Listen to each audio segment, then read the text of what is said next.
Je suis plus haut que toi. Parfait. Je vais être comme ça, ouais. Ok. 3, 2, 1. C'est parti. Ahmed, merci. Merci de nous recevoir chez toi.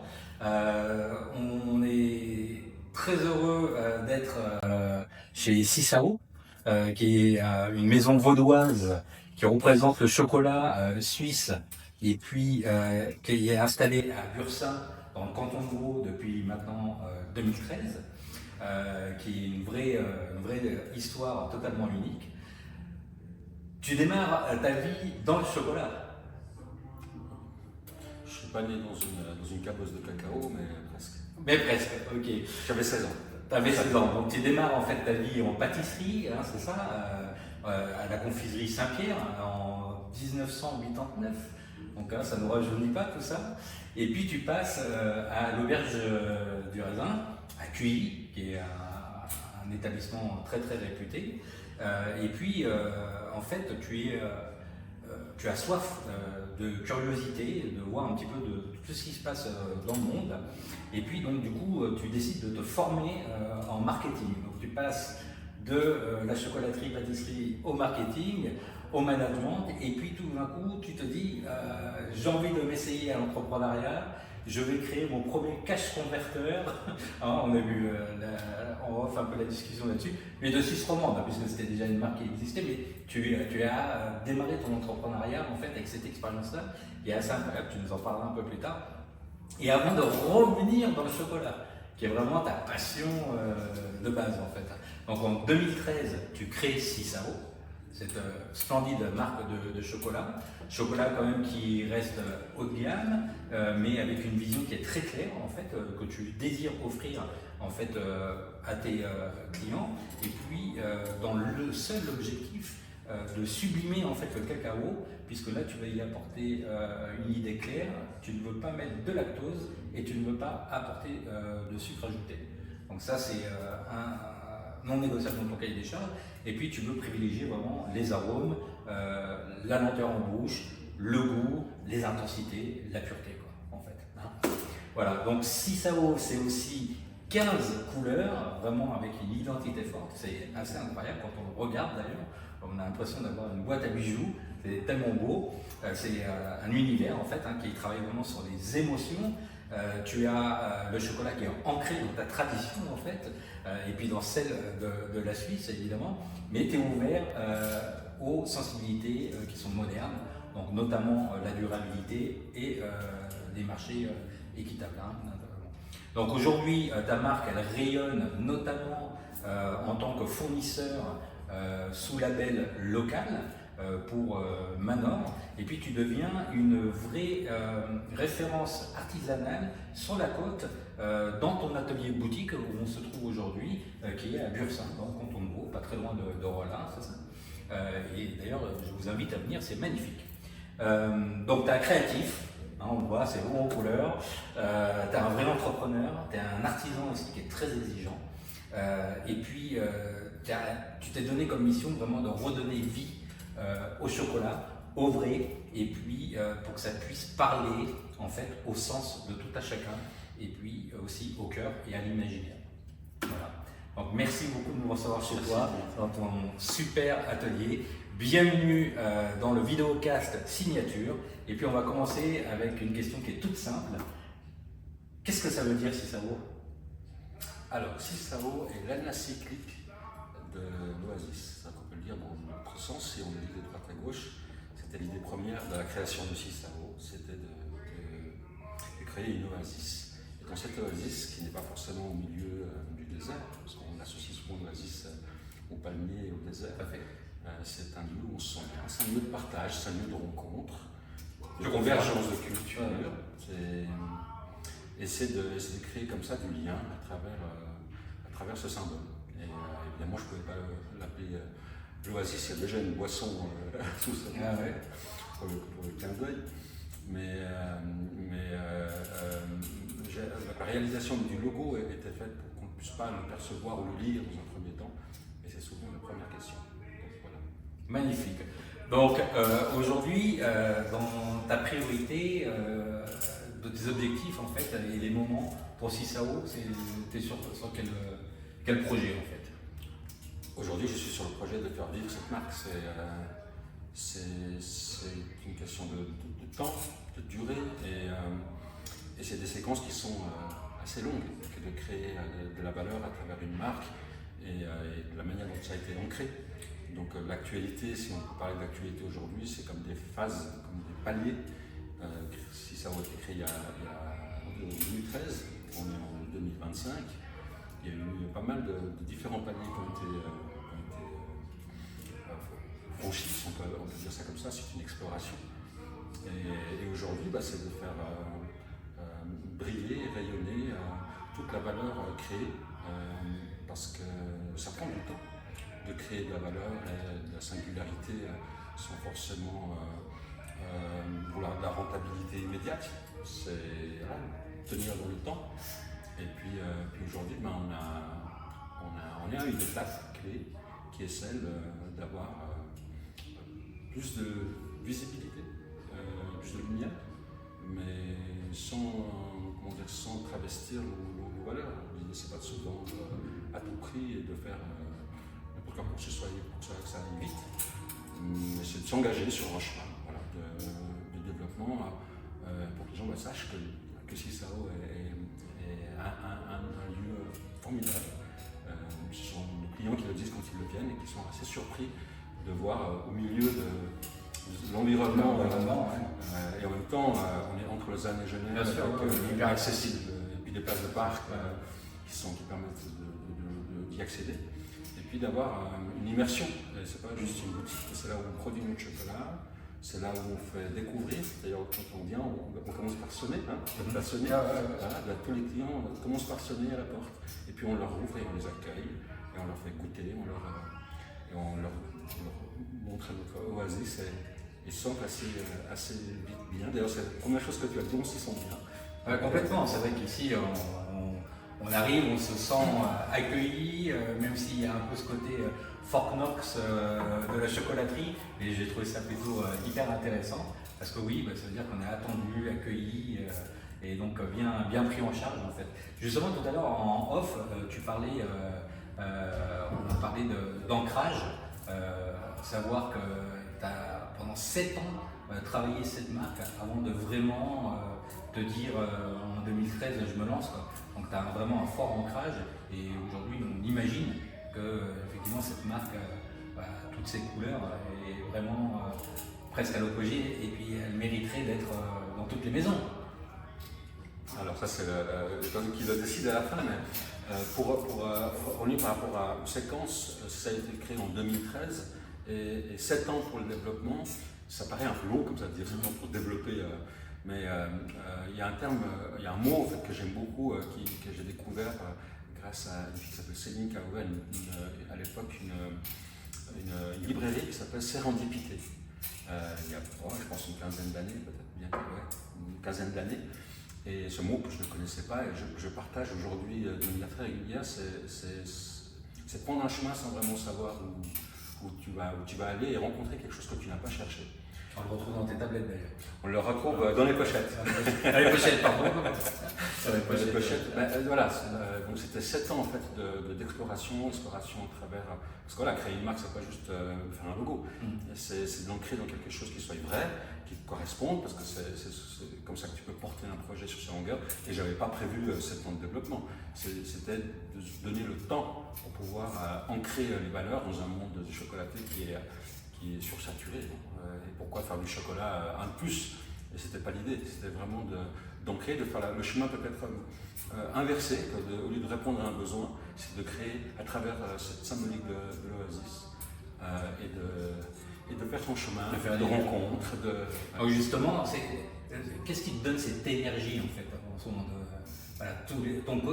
ton matin, c'est l'énergie que tu portes dans ce projet, pas que plus un projet d'ailleurs. Mais en même temps, ça reste toujours un projet. En fait.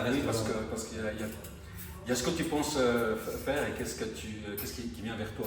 Et peut-être ce qui me donne en fait l'énergie, c'est cette transformation entre ce que tu attends des choses et puis comment tu projettes des choses et puis comment tu accueilles en fait ce que chaque jour la vie te propose. Ouais. Parfois il te propose des choses pas faciles, mais c'est pas facile qui t'amène à grandir et puis à avancer, et puis à créer de la valeur. Donc oui. Et donc du coup, ta première émotion culinaire, ton premier vrai déclencheur, est-ce que tu t'en souviens?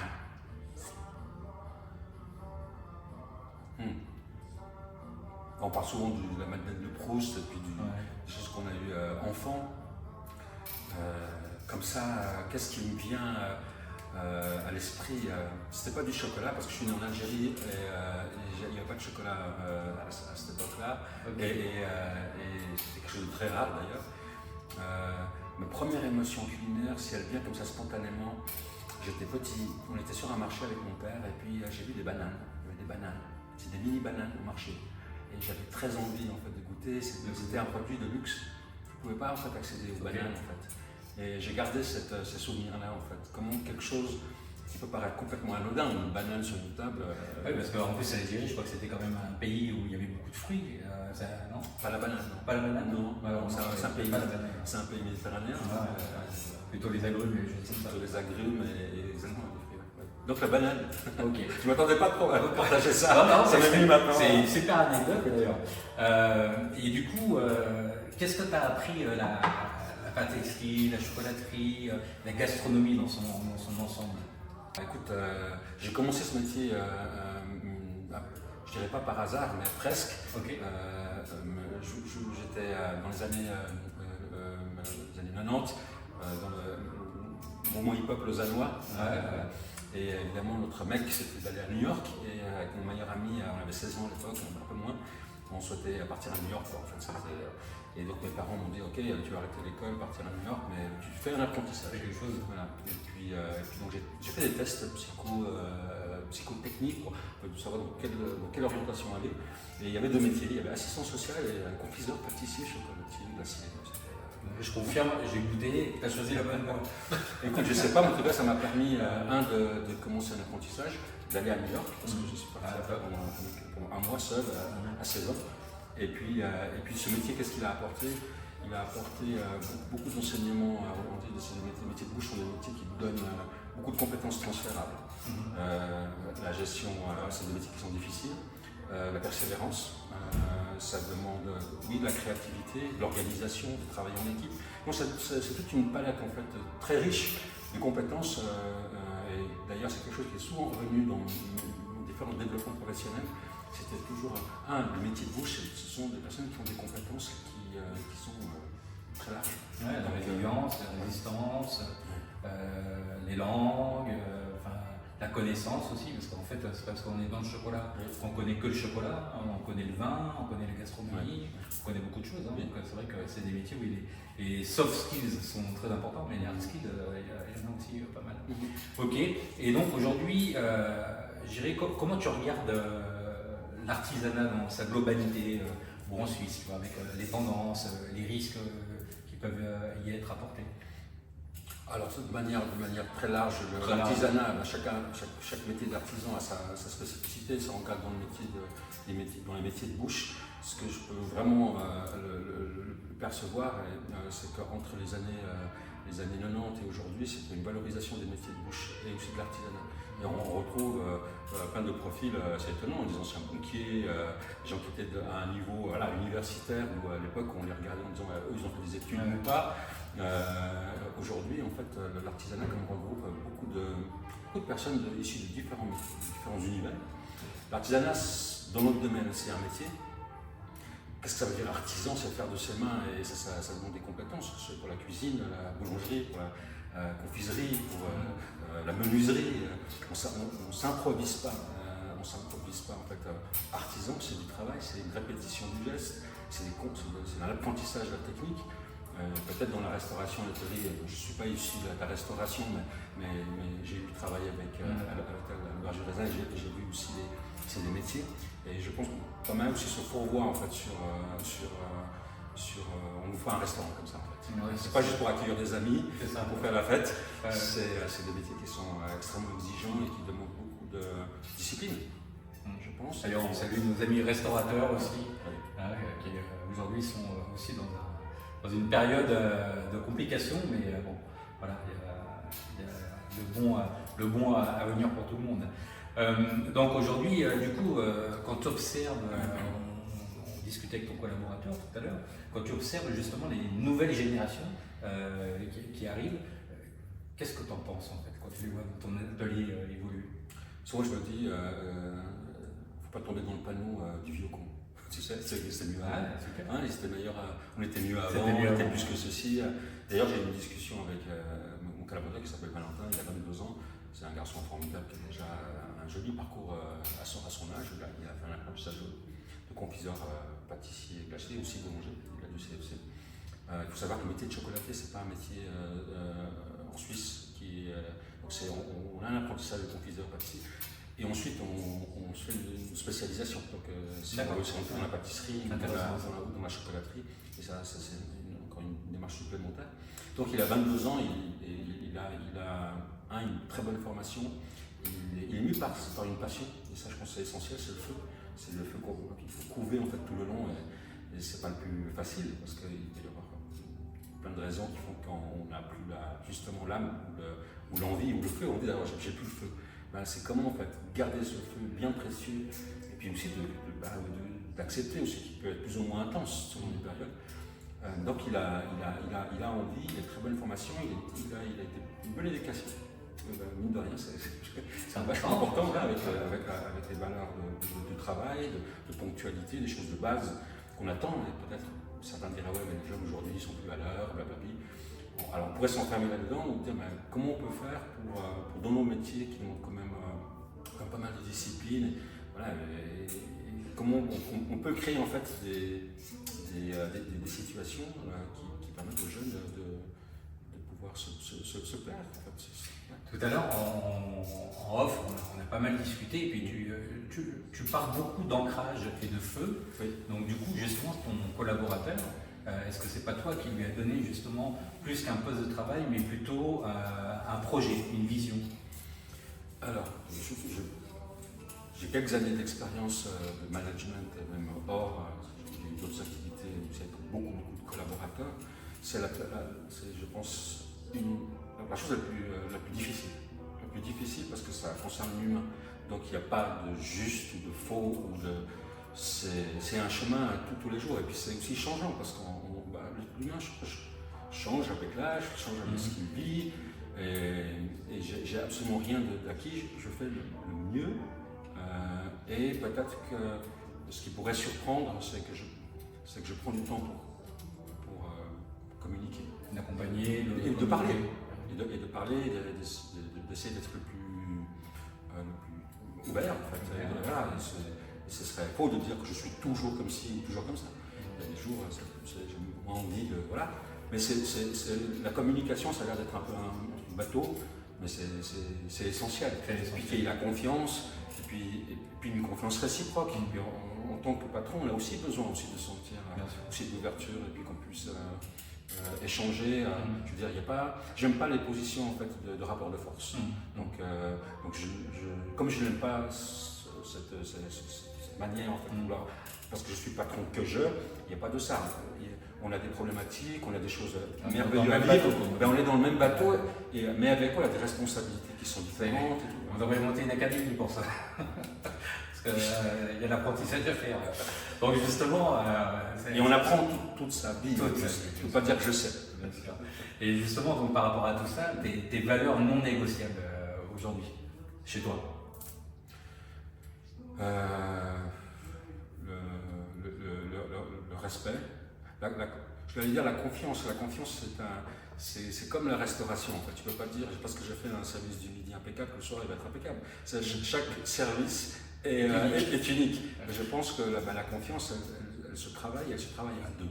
C'est comme, on parle d'ambiance souvent dans les métiers comme ça, d'équipe. Là, il n'y a pas une bonne ambiance. On se dit, mais il n'y a personne qui va venir avec une boîte où il y a la bonne ambiance. La bonne ambiance, c'est tout le monde qui l'a fait. C'est ensemble qu'on l'a construit. Il n'y a pas un qui est plus responsable de l'autre que de la bonne ambiance. Chacun contribue à. Et ça, c'est le jour où les choses se mettent, c'est magnifique. Et les jours où il y a moins, et ben, c'est aussi d'avoir cette confiance qu'il peut y avoir moins, mais ça ne veut pas dire que tout est remis en cause. Il faut une bonne cohésion, quoi. Une vraie cohésion. C'est le plus difficile, j'imagine, que la restauration. Moi, je suis très épaté en fait, par ce qui est dur en fait, dans la restauration, c'est que c'est midi, soir. Dans la chocolaterie, ça c'est encore les variables supplémentaires. Mais déjà, il y a 2 services par jour. Et ça, c'est. Il faut avoir 3 avec le matin, le breakfast, et tout ça. Ok, et donc du coup, tu as créé tout cet environnement, cet univers qui est juste quand même incroyable. Et quand tu penses transmission, c'est quoi tes premières pensées en fait, tes exigences par rapport à tout ça? Tu penses comment? Je pense que pour pouvoir transmettre tu parles de transmission d'entreprise. Oui, tout à fait. Je ne suis pas encore à ce palier-là, mais si je dois pouvoir me projeter, pour les 50 prochaines années. Pour les 50 prochaines années, ça serait très bon. Ouais, pourquoi pas, effectivement. Oui, tu as raison. Pourquoi s'en faire aller à 110 ans déjà? Parfait. Mais la transmission, je pense qu'elle se repose déjà sur le fait de construire quelque chose qui peut vivre sans toi. C'est pas mon nom. Alors après, ça peut aussi, on voit des générations qui se succèdent avec un nom, mais c'est de créer quelque chose. L'Oasis, ça me semble assez correspondre en fait. C'est qu'elle puisse transmettre. Aujourd'hui, oui, le créateur de la marque nous correspond, mais ce sont des valeurs. Et donc cette valeur, comment elle va ensuite vivre, j'ai envie de dire que tout est possible pour que ça puisse continuer. Mais en même temps, je ne focalise pas là-dessus parce que on parle de moment présent et d'instant présent, de vivre le moment présent. Au-delà en fait, du simple mot, c'est clairement en fait, ce que j'essaie de faire, en fait, c'est de créer les choses aujourd'hui parce qu'elles sont là. Demain, on n'en sait rien, ni toi ni moi. Et hier, c'est passé. Donc qu'est-ce qu'on peut faire aujourd'hui? Et le faire le mieux qu'on peut aujourd'hui. Et la vie, elle se chargera nous amener à prendre la décision. Exactement. Donc du coup, justement, dans l'artisanat, ce beau métier, qu'est-ce que ça t'a appris sur le leadership? L'artisanat, ce que ça m'a appris sur le leadership. Qu'est-ce que tu en parles, leadership? La différence du management, c'est-à-dire le charisme, la personnalité, la capacité à emmener. À avoir une vision, à créer. J'essaie d'éviter des mots, des trucs. Tu sais, le charisme, qu'est-ce que c'est le charisme? Ça ne se décrète pas en fait, le charisme, c'est un état d'être. Je pense que c'est une question de confiance dans ce qu'on fait. Quand quelqu'un a confiance dans ce qu'il fait, quand il est juste dans ce qu'il fait, il n'a pas besoin en fait, de s'activer à montrer quelque chose. Tu émanes quelque chose. Donc c'est super important de faire des choses que tu incarnes en fait. Et que tu ne... On revient au feu. On revient au feu et puis c'est pas jouer un rôle en fait. On est tous des. Je veux dire, la vie est une pièce de théâtre. Je veux dire, on n'est pas né chocolatier, on n'est pas né dans l'hôtellerie, quoique un petit peu, mais dans la restauration. C'est vraiment la différence entre un comédien qui joue un rôle ou un Robert De Niro qui incarne. Donc incarner, c'est vivre, et vivre, c'est être. Donc voilà, je sais pas si c'est la réponse. C'est une super réponse, elle apprend beaucoup de choses. Donc justement, dans tes habitudes personnelles que tu as eues en fait, tout au long de ta vie, dans ton métier évidemment, qu'est-ce que ça t'a apporté dans ta trajectoire de vie en fait, et de projet? Qu'est-ce que ça m'a apporté dans ma trajectoire de vie et de projet? Et de projet de faire quoi? Tes habitudes du quotidien. Mes habitudes du quotidien, j'ai beaucoup travaillé, je dois dire, donc je pense que c'est quelque chose qui est la pierre angulaire de nos métiers, de les métiers quoi. C'est comment transformer le fait de travailler en quelque chose comme les enfants qui jouent en fait, ils n'ont pas l'impression de travailler, mais ils apprennent par. Alors mon quotidien c'est d'avoir le maximum de plaisir, d'avoir du plaisir sans se poser trop de questions, mais pas de questions existentielles comme on peut dire, mais vraiment d'être dans l'action en fait. Je pense que les questions existentielles elles sont super importantes. Pas te les poser de manière constante et parce que sinon tu es dans l'introspection. Et quand tu es un entrepreneur, je regardais d'ailleurs tout à l'heure qu'est-ce que voulait dire un entrepreneur, on s'est déjà parlé tout à l'heure. Et tu m'as répondu très direct, hein, mais c'est prendre en main et faire. Donc c'est important, je pense, de faire. C'est aussi important d'avoir aussi du recul sur ce que tu fais pour prendre de la hauteur. D'ailleurs, c'est quelque chose qui m'a suivi toute ma vie. Depuis le moment où j'ai quitté le Berge du Raisin jusqu'à aujourd'hui, ça a commencé par prendre de la hauteur physique. Et à l'époque, c'était à Cuy, donc moi j'habitais à Gonvaux, j'étais à Pérou à l'époque, j'étais un peu plus suède qu'aujourd'hui. Et j'ai pris la décision de quitter ce métier, là où il y a aujourd'hui le Baron Tavernier, je pense que tu peux visualiser l'endroit, il n'existait pas encore à l'époque, mais le monde est large, le monde est grand. Tu vois de bout en bout ce lac, tu te dis, mais il y a... Donc prendre de la hauteur, c'est super important pour pouvoir ensuite faire. Donc justement, comment tu gères ta pression, ta créativité, ta discipline, est-ce que tu as des tips à offrir aujourd'hui? Alors, je dois dire une chose, c'est que je ne suis pas le plus discipliné. Il y a plein de choses. On va se raconter des histoires. Mais c'est hyper intéressant. Discipliné dans le sens, je ne me lève pas à 3h du matin pour faire du footing, ça se saurait. J'ai pas Par contre, j'adore l'eau froide. Donc, ça, c'est pas encore une routine. Est-ce que tu as des tips justement pour à donner en fait à vos jeunes qui nous écoutent ou à tout le monde en réalité quoi? Alors des tips, il y en a un tas, mais c'est de prendre du temps aussi pour soi. Quand on dit prendre du temps pour soi, pour un entrepreneur, il dit moi j'ai pas le temps. Aussi, il y a beaucoup d'années, je voulais même pas éteindre mon téléphone, donc parce que je pensais perdre quelque chose, ou louper quelque chose, etc. Puis en réalité, pas vraiment en fait. Donc de mettre les choses importantes, même si c'est une demi-heure, même si c'est 20 minutes égales, mais de le poser, les choses dans le sens du jour autour.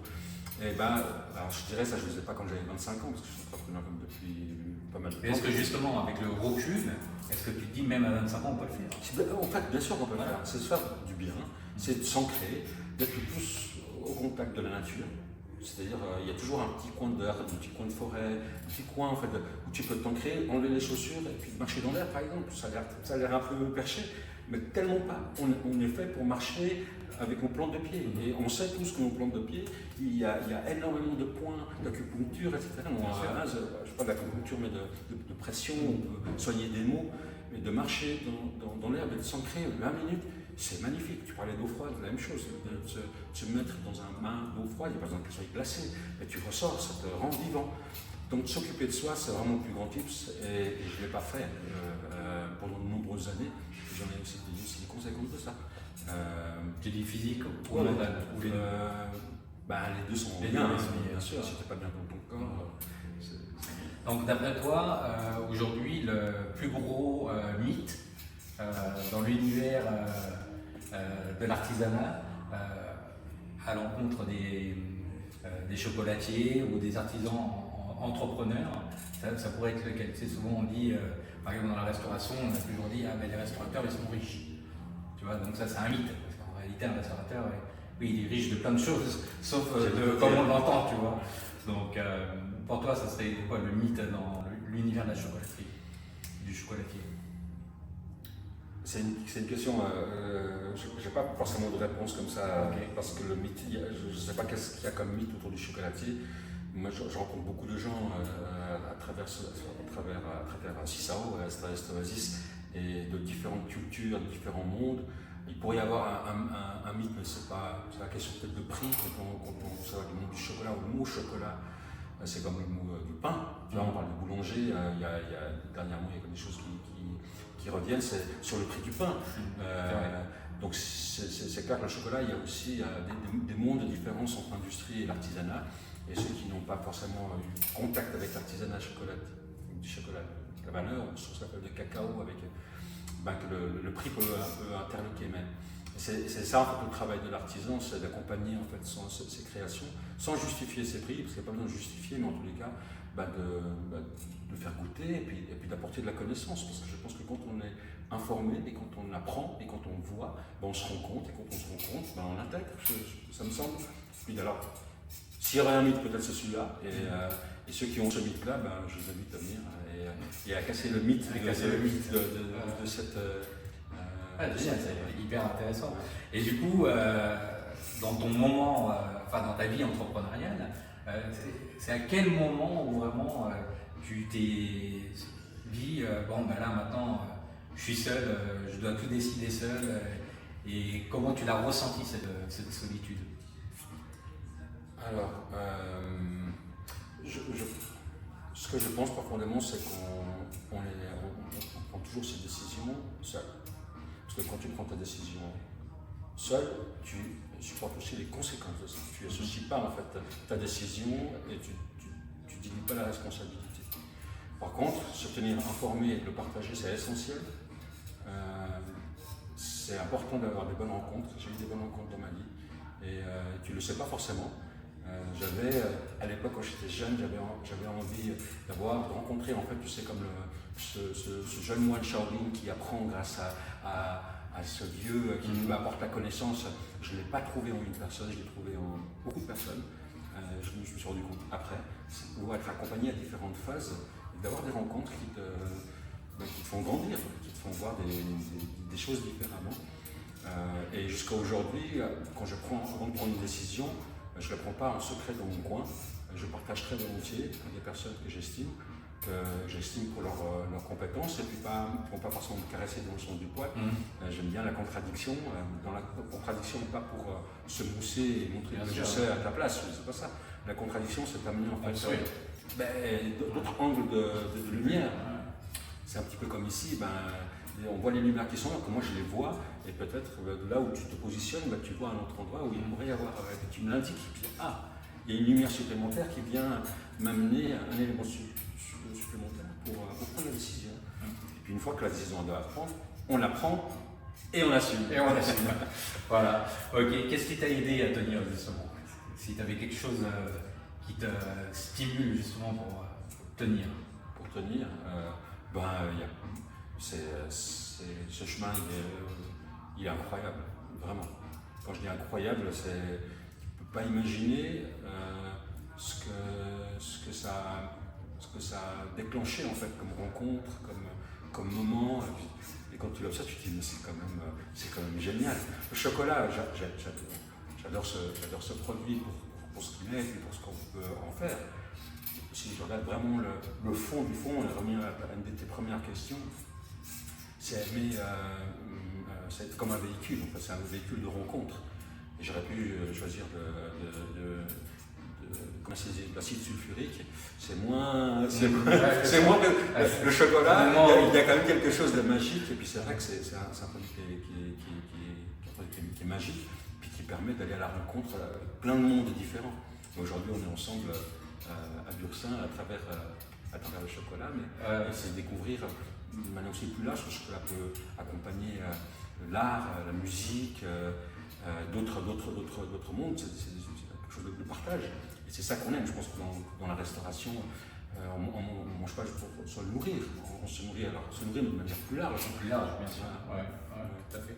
Et donc, on a parlé déjà un peu de transmission tout à l'heure, mais si tu te projetais pour l'avenir, comment tu vois Sisao évoluer? Je vois Sisao aujourd'hui comme un adolescent. Il a été enfant où il a fallu le porter, et puis aujourd'hui c'est un adolescent qui commence à bien prendre ses responsabilités et puis à apporter aussi le projet. Et je le vois continuer à grandir pour qu'il puisse aussi nourrir les différents projets. J'en ai beaucoup, des projets aussi de vie, et puis que Sisao continue à pouvoir croître de manière à croître et à créer de la valeur, et puis se porter par lui-même, et puis viendra un moment donné où il y a une transmission. Voilà. Et donc du coup, si tu avais un conseil concret à offrir à un jeune entrepreneur, un jeune artisan qui veut se lancer, qu'est-ce que tu lui dirais? Je dirais bravo, bonne chance. Est-ce que tu fais quelque chose que tu aimes profondément, et puis après je lui dirais le chemin se déroule sous les pieds de ceux qui marchent. Donc Yes, vas-y. Du top, ouais, c'est super. Donc voilà, on va arriver sur la fin de ce podcast. Aujourd'hui, pour clôturer par rapport à ce qu'on s'est dit en off et puis ce qu'on vient de se dire ici, si tu avais un message à transmettre en fait à tout le monde, lequel serait-il? Je ferai une citation.